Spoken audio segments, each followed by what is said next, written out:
आइए खेल शुरू करें नेशनैलिटी का। कौन कौन से मोड्स होते हैं इसके एक्वायर करने के और लूज़ करने के।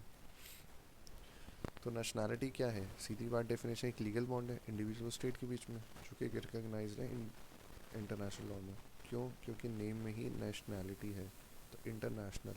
ठीक है, कोई इंसान किसी नेशन से कैसे अटैच्ड है और इसकी रेलिवेंस कहाँ होगी? इंटरनेशनल लॉ में ही होगी। मैटर क्यों करता है भाई? इंपॉर्टेंस क्या है, सिग्निफिकेंस क्या है, नीड क्या है? डिप्लोमेटिक प्रोटेक्शन के लिए सबसे पहली बात। State can espouse claim on behalf of its nationals in the international disputes, जैसे नॉट इन बॉर्न। ओके, सही बात है एकदम। नॉट इन बॉर्न को हम ऐसे कर देते हैं फिर। तो डिप्लोमेटिक प्रोटेक्शन हो गई। फिर rights and duties return determine करने के लिए कि वो वोट कर पाएगा नहीं कर पाएगा, कोई ऑफिस होल्ड करेगा नहीं करेगा अगर नेशनैलिटी है। अब कोई पाकिस्तानी आके इंडिया में ऑफिस थोड़ी होल्ड करना चाहिए ऐसे ही, तो इसलिए ऑब्लिगेशंस भी हैं मिलिट्री, जैसे ये बोलते हैं कॉन्स्पिकस सर्विस बोलते हैं ना। और फिर है टैक्सेस वगैरह देना। तो कुछ राइट्स हैं, कुछ ड्यूटीज़ हैं उसकी, उस इंसान की। जुरिस्डिक्शन देख लो और प्रोटेक्शन देख लो। तो नेशनल्स एंजॉय करते हैं स्टेट का प्रोटेक्शन अब्रॉड। कहाँ प्रोटेक्शन अब्रॉड के लिए? अगर वो जुरिस्डिक्शन में आएंगे तो। उसके बाद आइडेंटिटी एंड इंटरनेशनल स्टेटस। ठीक है, इंटरनेशनल लीगल आइडेंटिटी उस इंसान की कैसे बनेगी? जब तक उसके पास किसी नेशनैलिटी होगी तभी बन पाएगी। फिर अवॉइडेंस स्टेटलेसनेस की, ये भी इम्पॉर्टेंट है। उल्टा वाला ही है स्टेटलेसनेस वाला, एटलीस्ट वन स्टेट तो हो ही, इसलिए। तो क्या देखा हमने? सबसे पहले डिप्लोमेटिक देखा, फिर प्रोटेक्शन अब्रॉड भी देखा है हमने। राइट्स एंड ड्यूटीज देखी है, राइट्स कैसे वोट करने की, उसका अधिकार है ऑफिस होल्ड करने का और ये सब का। ऑब्लिगेशन क्या है कि भाई मिलिट्री सर्विस देनी है जब उसे बुलाया जाएगा, टैक्सेस वगैरह देने हैं। उसके बाद है हमारा इंडिविजुअल की लीगैलिटी। इंटरनेशनल लॉ में उसका लीगल स्टेटस नेशनैलिटी से ही दिखता है, तो इसलिए इंटरनेशनल लॉ के लिए भी, और स्टेटसलेस को अवॉइड करने के लिए। फिर इसके मोड्स के एक्वायर करने के, एक तो बर्थ होता है जिसमें जस्ट सॉली आएगा और जस्ट सैंग्विनस आएगा। इनको पिंक से लिखेंगे। Just soli, right of the soil, soli से सॉइल, सैंग्विन से सैंग्विनिटी, मतलब ब्लड वाला। जैसे जैसे सैंग्विनिटी कुछ और होता है, कॉन्फिडेंस होता है, खुशी होती है। तो जस्ट सॉली क्या है? Acquired by the birth in the territory, उस टेरिटरी में, रिगार्डलेस ऑफ द माँ बाप की जो भी है उसकी नेशनैलिटी, जैसे यूएस कनाडा में चलती है हमारी। जस्ट सैंग्विनिक डिसेंट वाली, जैसे जर्मनी और इटली में चलती है। अगर आप जर्मन हो, बेसिकली नाजी टाइप हो, आर्यन रेस हो, तो मिल जाएगी। ठीक है, बोथ पेरेंट्स, वन या बोथ पेरेंट्स को नेशनल होना ही पड़ेगा, खाली पैदा होने से कुछ नहीं होता। यूएस कनाडा में क्यों? क्योंकि उन्हें पता है वहाँ से सब वही आए रखे हैं, इमिग्रेंट्स हैं। जर्मनी और इटली में उन्हें पता है कि यहीं के लोकल है, कॉकेशियंस का रेस है, इसलिए। तो एक तो हो गया बर्थ।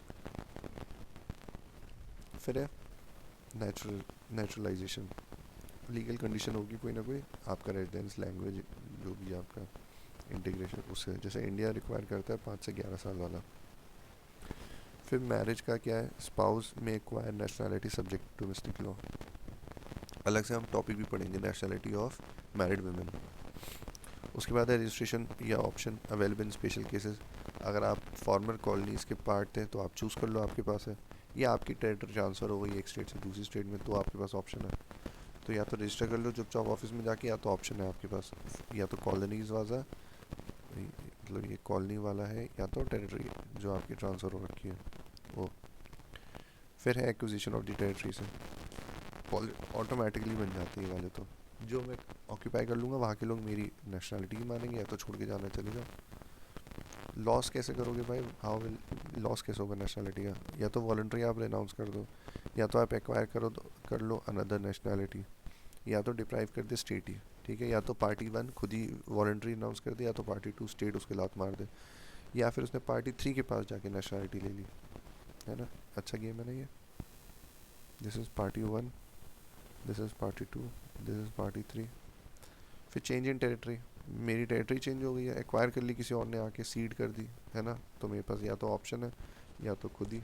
और रेजिडेंस अब्रॉड में बहुत टाइम से बाहर कहीं रह रहा हूँ, तो कुछ स्टेट विदड्रॉ कर सकती है नेशनैलिटी। ठीक है, विदाउट मेंटेनिंग टाइम। ठीक है, इसमें नॉट एंड बॉर्न सबसे इंपॉर्टेंट केस है, लिंचेस्टीन वर्सेस ग्वाटेमाला का not and born case. Nationality में नॉट एंड बॉर्न, एन से एन इन नेशनैलिटी। फिर क्या है इसका कि नेशनैलिटी वाला जो ये खेल है ना, ICJ ने अपहेल्ड किया nationality must represent genuine connection, not mayor formal but genuine connection होना चाहिए, या अपॉर्चुनिस्टिक, इसी में बोला गया था ना यार, इसलिए। फिर क्या है इंपॉर्टेंस, क्या है इसकी, rights and duties, diplomatic protection है, आइडेंटिटी, स्टेटलेसनेस, सही बात है, ठीक है। डिप्लोमेटिक हुआ, आइडेंटिटी हुआ, स्टेटलेसनेस हुआ, और इंटरनेशनल स्टेटस उसका हुआ, उसकी राइट्स एंड ड्यूटीज़ हुई, सही बात है। एक्विजिशन में क्या है उसका, सॉली सैंगविन हो गया, सॉली वहीं पे पैदा होने से, सैंगविन उसके एक या दोनों माँ बाप से। नेचुरलाइजेशन, मैरिज, और नेचुरलाइजेशन कैसे बहुत टाइम से रह रहा है वहाँ पे, उसका रेजिडेंस वगैरह वहीं पे है, और मैरिज तो है ही, विमेन का मोस्टली आ जाता है, और टेरिटरी तो है ही। जैसे टेरिटरी अगर मर्ज किया तो ऑटोमेटिकली हो जाएगा। एक लॉस में क्या है, मैं खुद ही रिनाउंस कर रहा हूँ, पार्टी 1 खुद ही रिनाउंस कर रही है, पार्टी 3 की ले ली उसने जाके, है ना, और पार्टी 2 ने खुद ही उसे लात मार दी, डिप्राइव कर दिया उसे। उसके बाद टेरिटरी है, और एक प्रोलॉन्ग्ड एब्सेंस है आपकी, ठीक है, हो गया। अगला नेशनैलिटी बताओ, नेशनैलिटी का क्या खेल है भाई। नेशनैलिटी का ये खेल है इंटरनेशनल लॉ में कि नेशनैलिटी लीगल बॉन्ड है इंडिविजुअल और इसके बीच में, ठीक है, जो इंटाइटलमेंट दे रहा है इंटरनेशनल लॉ के अंदर आपको, एलिजेंस भी दिखाता है, इंटाइटलमेंट्स भी दिखाता है, ये बताया गया है नॉट इन बॉन्ड में, nationality is in not in bond. उसके बाद आएंगे एस्पेक्ट्स, डिप्लोमेटिक है, राइट्स, ड्यूरिसडिक्शन, आइडेंटिटी, ये सब है। तो डिप्लोमेटिक कैसे होगा, enable state to represent individual, represent कर लोगे बेसिकली, है ना, इन दी डिस्प्यूट्स, तो डिप्लोमेटिक प्रोटेक्शन हो जाएगी। राइट्स में क्या है, उसके पॉलिटिकल राइट्स होंगे, टैक्स वैक्स, मिलिट्री, ये सब ड्यूटीज़ होंगी उसकी। जुरिसडिक्शन में क्या है, लॉ एनीवेयर, ठीक है, subject to national, to state's law anywhere, हाँ मतलब वही बाहर वाला। फिर आइडेंटिटी है, इंटरनेशनल में आ जाएगा ये, और स्टेटलेसनेस, ये जो दो कन्वेंशन है ना वो।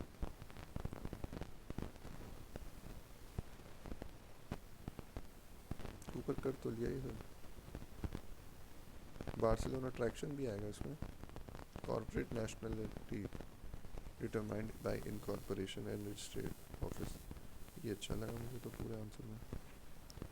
डायग्राम क्या है, लाइफ साइकिल है नेशनैलिटी की, पहले एक्वायर कर लोगे, राइट्स एंड ड्यूटीज आ जाएंगी, फिर लूज़ कर जाओगे।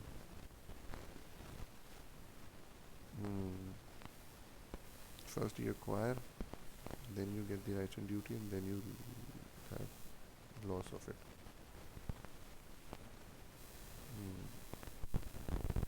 ये देख लो, डेफिनेशन बता देना, नेशनैलिटी लीगल बॉन्ड है, फिर इंपॉर्टेंस बता देना, राइट्स एंड ड्यूटीज़, फिर एक्वायर कैसे करेंगे, 5-6 तरीके हैं, 6 तरीके हैं उसके, और लूज़ करने के 5 तरीके हैं, इसके 6, इसके 5। फिर केस लो हमारे पास 2 हो गए, कॉर्पोरेट नेशनैलिटी वाला भी हो गया, ठीक है, corporate nationality determined by incorporation and registered office, ठीक है। उसके बाद आएगा स्टेटलेसनेस है क्या, stateless person is often subjected to a number of human rights violation, what are the impediments the people face in it, statelessness. Statelessness का खेल ये है कि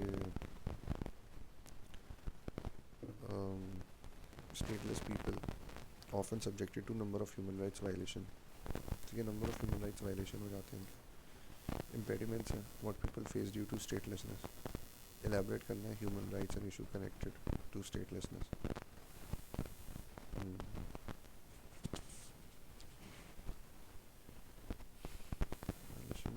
एलैबोरेट करने rights issues that are connected to it, तो इसमें है statelessness में सबसे पहले हम बता देंगे डेफिनेशन वगैरह इसकी। उसके बाद स्टेटलेसनेस है क्या, एक कंडीशन है जहाँ पे individual is not considered national by any state under its law, ठीक है, लॉ के द्वारा, ऐसे नहीं कि मैं नहीं, अभी लॉ मेरे में कोई प्रोविज़न ही नहीं है जिसके थ्रू तू मेरा नेशनल बन सके, इसलिए, ठीक है, तो ये कंडीशन है इसकी। आर्टिकल बताओ आप, 1954 का है कन्वेंशन रिलेटिंग टू स्टेटलेस, ठीक है, स्टेटस वाला, उसमें कोडिफाई किया है डेफिनेशन, 2 टाइप्स की डेफिनेशन है। कौन कौन सी है? एक है डी और एक है de facto. No nationality in law और अच्छा लीगली तो है nationality but can not enjoy. अच्छा इसके बेनिफिट ये कैसे होगा? Due to persecution. अच्छा ओके, जैसे म्यांमार वाले यहाँ भाग के आ जाए, ये बांग्लादेशी यहाँ भाग के आ जाए, तो उनके पास नेशनैलिटी तो है पर उसे क्लेम ही नहीं कर सकते, उसको कोई भी फ़ायदा। ये इंपॉर्टेंट हो गया भाई, मुझे नहीं पता था ये वाला। ठीक है, फिर कॉज क्या होंगे? या तो डिस्क्रिमिनेटरी नेशनैलिटी लॉ है, ठीक है, डिस्क्रिमिनेटरी है आपके लॉज, जैसे gender based women can not pass nationality to children. अच्छा ओके, एग्जांपल ले लेते हैं। या फिर स्टेट का सक्सेशन हो गया, टेरिटोरियल चेंज हो गया पूरा, यूएसएसआर यूगोस्लाविया वाला। कॉन्फ्लिक्ट हो गया लॉज में, ठीक है, बर्थ जस्ट सोली आएगा, जस्ट सैंग्विन, दोनों के बीच में आ सकता है कुछ ना कुछ। या फिर आर्बिट्रेरी डिप्राइव कर दिया पॉलिटिकल ओपोनेंट्स है, उन्हें स्ट्रिप कर दिया, नंगा कर दिया सिटीजनशिप से। और एडमिनिस्ट्रेटिव भी हो सकते हैं, अनरजिस्टर्ड बर्थ्स जो होते हैं, ये भी एक हो सकता है कॉज ऑफ स्टेटलेसनेस। तो सबसे पहले क्या देगा हमने? या तो डिस्क्रिमिनेटरी है आपका वैसे ही, ठीक है, डिस्क्रिमिनेटरी देख लो, सक्सेशन देख लो क्योंकि टेरिटोरियल से रिलेटेड होगा, अब मैं कहाँ जाऊँ। तीसरा होगा conflict of law, just solely just sanguine, इन्हीं में पंगा हो गया है, सोली और सैंग्विन नहीं, या फिर हमने शिफ्ट कर दिया यहाँ से यहाँ पे। उसके बाद है आर्बिट्रेरी, मैं खुद ही आपको हटा दे रहा हूँ, क्यों? क्योंकि आप मेरे पॉलिटिकल राइवल हो। या फिर एडमिनिस्ट्रेटिव, आप रजिस्टर ही नहीं कर रहे हो, तो अब ये बच्चे जो पैदा हुए हैं ये मतलब किसी स्टेट के हैं ही नहीं, क्योंकि इनका सिटीजनशिप कहीं रजिस्टर ही नहीं हुआ है, तो कुछ पता ही नहीं है कहाँ पैदा हुआ है कहाँ नहीं हुआ, इसलिए। ओके, तो लॉ हो गया, आर्बिट्रेरी, एडमिनिस्ट्रेशन, उसके बाद डिस्क्रिमिनेटरी और फिर टेरिटोरी सक्सेशन होगा। इम्पेडिमेंट्स क्या है, फेस क्या करते हैं स्टेटलेस पर्सन? ये ऐसे इम्पेडिमेंट्स फेस करते हैं जैसे लैक ऑफ लीगल आइडेंटिटी, सबसे पहली चीज़ है, ना पासपोर्ट, ना आईडी, ना बर्थ सर्टिफिकेट, तो लीगल आइडेंटिटी नहीं है, कोई डॉक्यूमेंट ही नहीं बचा, सो नो डॉक।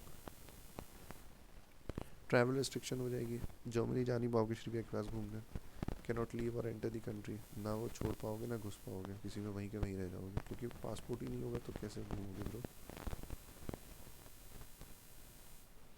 ठीक है, एम्प्लॉयमेंट देख लो, फिर उसके बाद एम्प्लॉयमेंट बैरियर में क्या है, लीगल परमिट नहीं मिलेगा, पासपोर्ट ही नहीं है तो एम्प्लॉयमेंट भी नहीं मिलेगा आपको। उसके बाद एजुकेशन भी नहीं मिलेगा, जो भी पर्पस, बाहर क्यों जाते हो बेटा तुम, या तो तुम ट्रैवल करने जा रहे हो, या तो नौ जॉब के लिए जा रहे हो, तो पढ़ने जा रहे हो उससे पहले।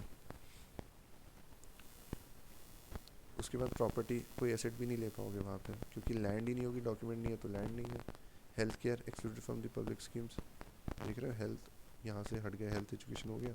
और पॉलिटिकल डिसएनफ्रेंचाइजमेंट, क्यों? क्योंकि वोट नहीं कर पाओगे, कोई स्टैंड नहीं है आपका, all because you have no document bro.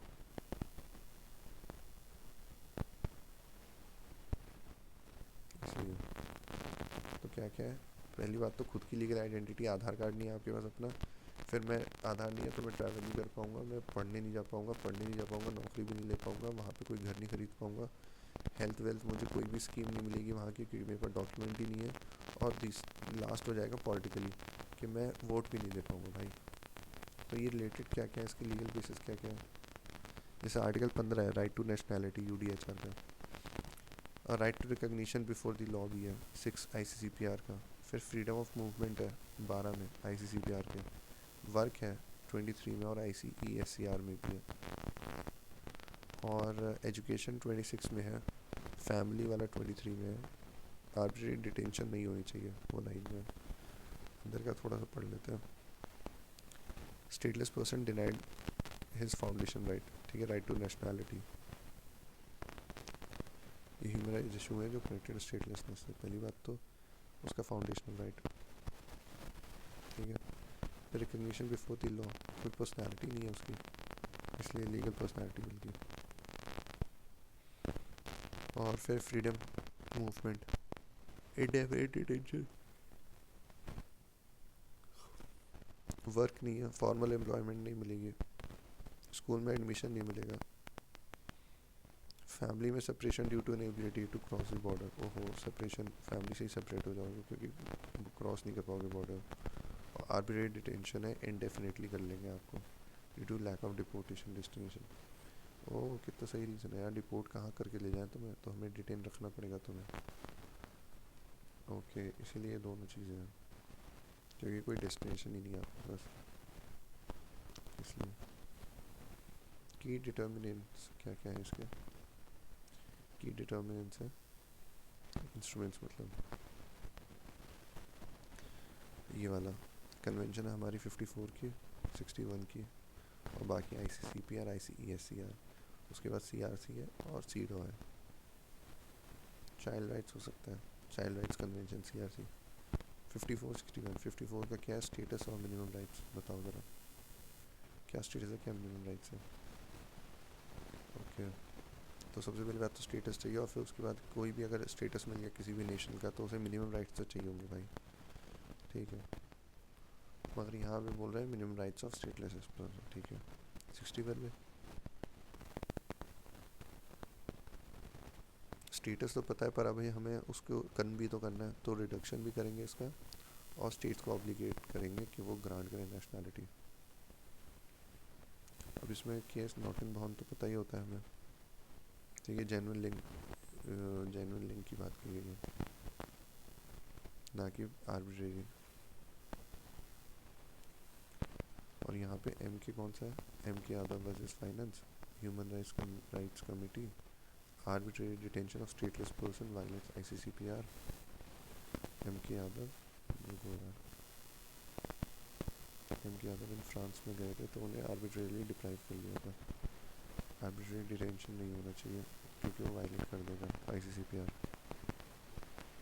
Okay conclusion में ह्यूमन राइट्स क्राइसिस है, ह्यूमन राइट्स का क्राइसिस लिख दिया, चेन रिएक्शन लिख दी, एजुकेशन में, पॉलिटिकल, हेल्थ, वर्क, इन सब में। तो इसलिए हमें रिफॉर्म करने हैं लॉज को, प्रिवेंट करना है statelessness at birth, bye registration कर लो यार।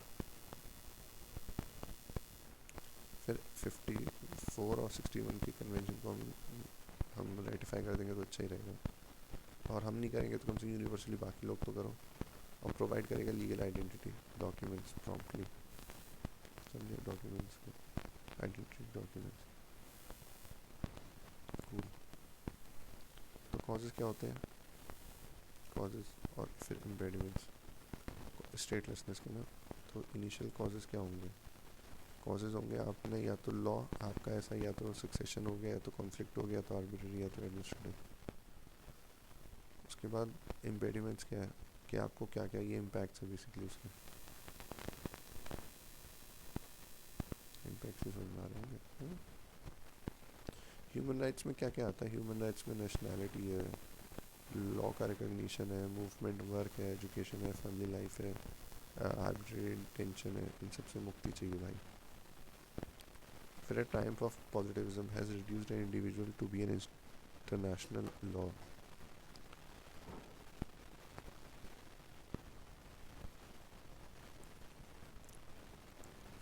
पॉजिटिविज्म ने रिड्यूस कर दिया इंडिविजुअल को, किसमें, international law, rather than subject of international law. अच्छा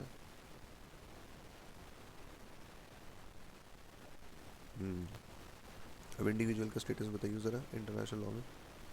तो सबसे पहली बात तो स्टेटमेंट को समझ ले भाई, पॉजिटिविस्ट कौन होते हैं,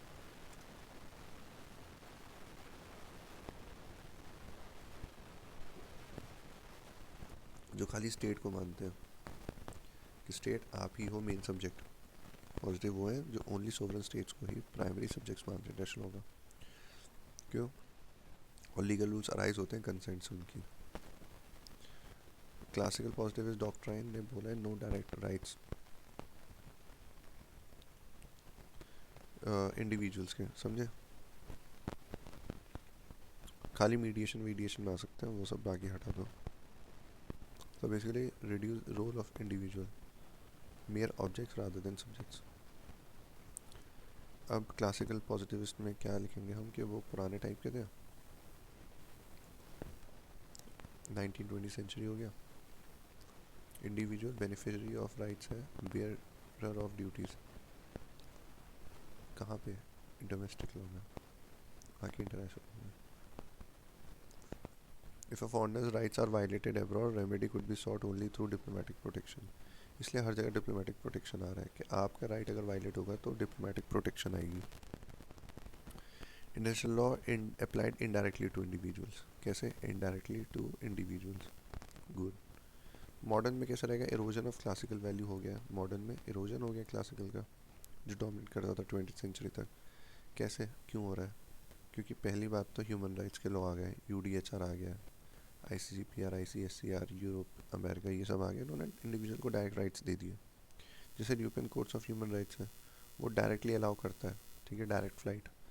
पॉडकास्ट में सुना था ना आपने, डायरेक्ट फ्लाइट का मतलब वो वाला। फिर आएगा आईसीसी, न्यूरेमबर्ग ट्रायल्स है, ये भी मुझे पता रहता है हर जगह, ठीक है। Individual genocide, war crime, crime against humanity ऐसा कुछ करेगा तो उसकी डायरेक्ट क्रिमिनल रिस्पॉन्सिबिलिटी होगी। और ये रोम स्टैचूट है हमारा, ये बोलता है प्रोसिक्यूट करेगा इंडिविजुअल्स को डायरेक्टली विदाउट स्टेट रेमेडिएशन। फिर आईएचएल आ गया, ह्यूमैनिटेरियन आ गया, जिनेवा कन्वेंशन आ गई, जिसने obligation directly on the individuals रख दी। कौन सी? कॉम्पिटेंस, मेडिकल स्टाफ, ये सब। और इंटरनेशनल इकोनॉमिक इन्वेस्टमेंट में क्या चल रहा है? वो भी प्राइवेट कंपनी इंडिविजुअल्स को अलाउ करते हैं कि आप डायरेक्टली सू कर सकते हो, और सू हो भी सकते हो बेटा।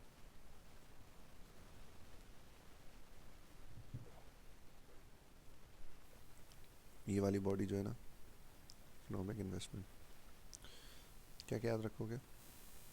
ह्यूमन राइट्स लॉ हो गया, क्रिमिनल हो गया, ह्यूमैनिटेरियन हो गया, इकोनॉमिक एंड इन्वेस्टमेंट हो गया। इसमें न्यूरेमबर्ग ट्रायल इंपॉर्टेंट है, रोम स्टैचूट इंपॉर्टेंट है, आईसीएसआईडी इंपॉर्टेंट है। सब डायरेक्टली कर रहे हैं ब्रो, है ना? गुड। उसके बाद है प्रेजेंट पोजीशन इंडिया। अच्छा, इंडिया की पोजीशन बतानी है, अभी नहीं, इंडिविजुअल की सब्जेक्ट बताना है। डायरेक्ट राइट ह्यूमन राइट्स में, ठीक है, direct obligation, war crimes liability, और प्रोसीजरल कैपेसिटी इसकी डायरेक्ट लिमिटेड है पर है, फिर भी डायरेक्ट एक्सेस मिल जाएगा इसको कई सारे कोर्ट्स और ट्राइब्यूनल्स का, तो इसका कैपेसिटी तो है पहुंचने की, राइट्स हैं इसके, इसलिए उन्हें क्लेम करने जा भी सकता है अलग अलग कोर्ट्स के पास। However state still dominate, obviously, है ना, ट्रीटी मेकिंग, इन्फोर्समेंट इंसान थोड़ी करा लेगा, खुद ही आएगी वो पैक्ट और पीएसएस में के अंदर भी, ठीक है। Individual international right often depend on the state consent and participation, या तो कंसेंट पे डिपेंड करता है और पार्टिसिपेशन, दोनों पे डिपेंड करता है। उसके बाद क्रिटिकल अप्रेजल क्या है? पॉजिटिविस्ट लेगेसी है हमारे पास, स्टिल इन्फ्लुएंस तो होती है, कंसेंट रिमेन सेंट्रल। फिर पोस्ट वर्ल्ड वॉर 2 की रियलिटीज़ क्या है? हाइब्रिड सिस्टम कैसा है? लिमिट्स कैसी हैं? Enforcement often weak. अच्छा,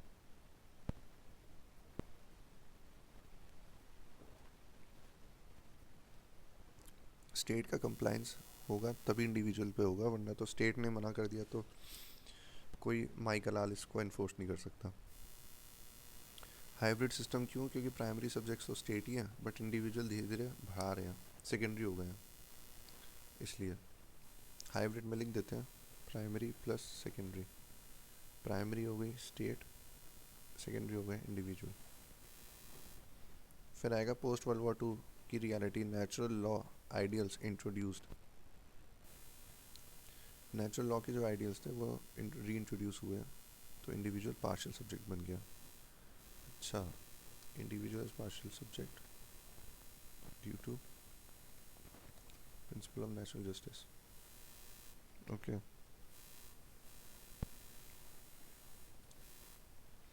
पॉजिटिविस्ट लेगेसी क्या है? Still influence how international law operates, state का कंसेंट रिमेन सेंट्रल, लिख देते हैं कंसेंट रिमेन्स सेंट्रल अभी भी।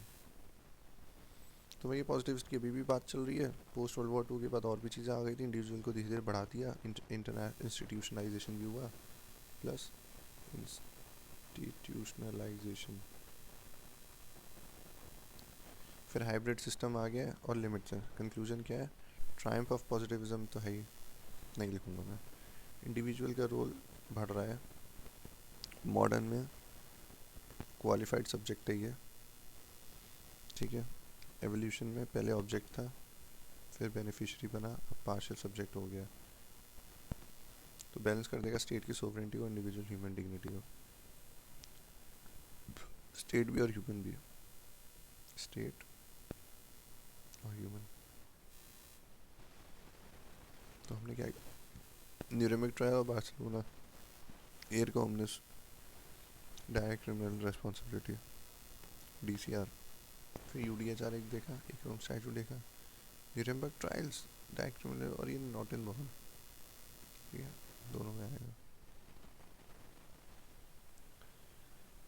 ओके, शुरू में देखा भी था हमने, शुरू के क्वेश्चंस में जो सब्जेक्ट्स ऑफ इंटरनेशनल लॉ थे उसमें ये था। अब इसके बात करते हैं।